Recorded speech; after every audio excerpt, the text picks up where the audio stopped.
Wow, মধু নাই, আজকে মধু সংগ্রহ করছি তো। এটা মানে শীতের সময় একটু জমে যায় আর কি। ক্রিম ক্রিম, এটা হানি ক্রিম। এটা কিরকম, ওই মধুরই ক্রিম আর কি। হ্যালো বন্ধুরা, আসসালামু আলাইকুম। এই যে দেখুন এটাই আমাদের গ্রাম। এই যে দূরে দেখা যাচ্ছে মাঠে সারা মাঠে শুধু সরিষার হলুদ ফুলে একবারে হলুদ হয়ে গেছে সারা মাঠ, দেখুন কত সুন্দর। আর আমি এখন বর্তমানে সরিষা ফুলের মধু যেখানে সংগ্রহ করে ওখানেই আসছি। এই যে দেখুন সারা ঢোপ। আমি মনে করেন আমি ভয় পাইছিলাম যে এখানে আসলে কি হবে না হবে, বড় ভাই আমাকে ফুল সাহস দিয়েছে, এইটা যাই ঘুরে বেড়াই।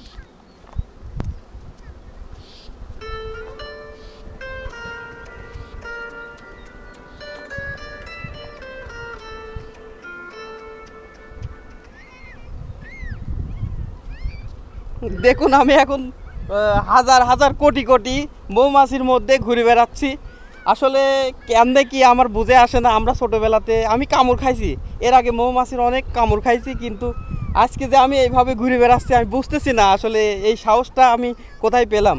আসলে সাহসটা প্রধান কারণ আমার সেই এর যে বড় ভাই আমাকে বলছে যে কোনো সমস্যা নেই, আপনি ঘুরে বেড়ান। এই যে দেখা যাচ্ছে আসলে অনেকটাই আমি আনন্দিত, সত্য কথা আমি অনেকটাই আনন্দিত। আচ্ছা, মুখ খুলতে আমার ভয় করতেছে, যাই হোক এই যে এর ভিতর দিয়ে ঘুরে বেড়াচ্ছি তাও ভয় করতেছে না, অথচ মুখ খুলতে আমার ভয় করতেছে।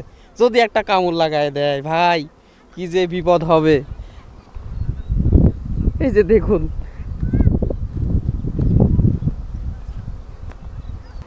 আমি যে এইভাবে এরকম সম্মুখীন হব কোনোদিন ভাবতেও পারিনি। আসলে অনেকটাই সুন্দর লাগছে, আমার এই ভাইয়ের মাধ্যমে দেখার সুযোগ করে দিছে। এই ভাইকে অসংখ্য ধন্যবাদ। এই যে দেখুন, ভাইয়ের বাসা কোথায়? আমাদের বাসা সাতক্ষীরা শ্যামনগর। সাতক্ষীরা শ্যামনগর। হ্যাঁ বন্ধুরা, আমার বাড়ির পিছনে একেবারে আমার বাসার পিছনে এই যে মধু সংগ্রহ করছে। আমি খুবই এক্সাইটেড ছিলাম যে এটা দেখার জন্যে। এই সাইডে হন, এই যে দেখুন, ওয়াও। মধু নাই, আজকে মধু সংগ্রহ করছি তো। মধু কখন সংগ্রহ করেছেন? সকালে ভাই। আপনাকে মনে হয় 2 দিন আগে আমি আসছিলাম, যে কখন মধু সংগ্রহ করেন এটা বলার জন্য হয়তো আমি ঠিক মতন আপনাকে বোঝাতে পারিনি। কবে ভাই? এই যে 2 দিন আগে মনে হয়। আপনি সাতক্ষীরা কোন বিভাগের মধ্যে? এটা আপনার খুলনা বিভাগ।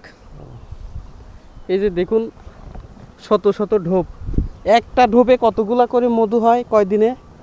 এটা আপনার সঠিক নিয়ম নাই, আনুমানিক নিয়ম নেই না? এটা ফুলের কাছে, আবহাওয়ার কাছে সব। ও, তো এখন তো আবহাওয়া অনেকটাই ভালো, আপনার হ্যাঁ। কি মনে হচ্ছে ভালো হবে না? আপনার 4 কেজি 4.5 কেজি করে এবারে যে একটা বক্সে 4 দিন পর পর হয়। তার মানে এভারেজে 4 কেজি করে। হ্যাঁ, 4 কেজি 3.5 কেজি এরকম।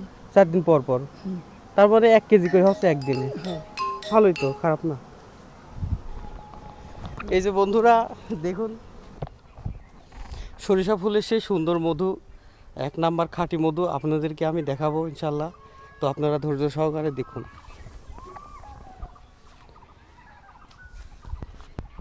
এই যে আমার আঙ্কেল আমাকে মধু দেখানোর জন্যে মধুটা দেখাচ্ছে আর কি। আজকে কতটুকু সংগ্রহ করতে পারছেন? আজকে 7 মণ। কত? 7 মণ। 7 মণ? আলহামদুলিল্লাহ, একদিনেই 7 মণ? মানে বাক্স অনেক না, অনেকগুলো বাক্স। শুধু দেখবো। এই দেখেন সরিষা ফুলের মধু, এটা মানে শীতের সময় একটু জমে যায় আর কি। ক্রিম ক্রিম, এটা হানি ক্রিম। এটা কিরকম, ওই মধুরই ক্রিম আর কি। হ্যাঁ, মধুর ক্রিম।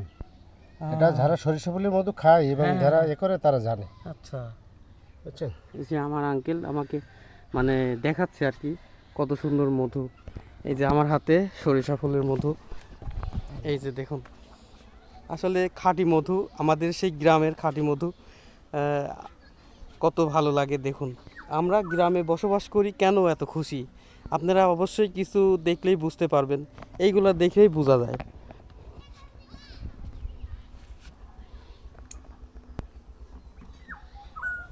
না, তাহলে ধন্যবাদ আঙ্কেল, আচ্ছা আসি। আচ্ছা আচ্ছা। আসসালামু আলাইকুম। আসি তাহলে। দেখতে পারলেন মধু, কত সুন্দর মধু আমাদের গ্রামে। আর এই মধুটা সাধারণত সংগ্রহ করা হয় ওই যে ওই দূরে একটু ঢোপ দেখা যাচ্ছে, ওর মধ্যে এক একটা ঢোপের মধ্যে একটা করে রানী আছে, ওই রানীর মাধ্যমে ওরা মৌমাছিগুলো পরিচালনা হয়।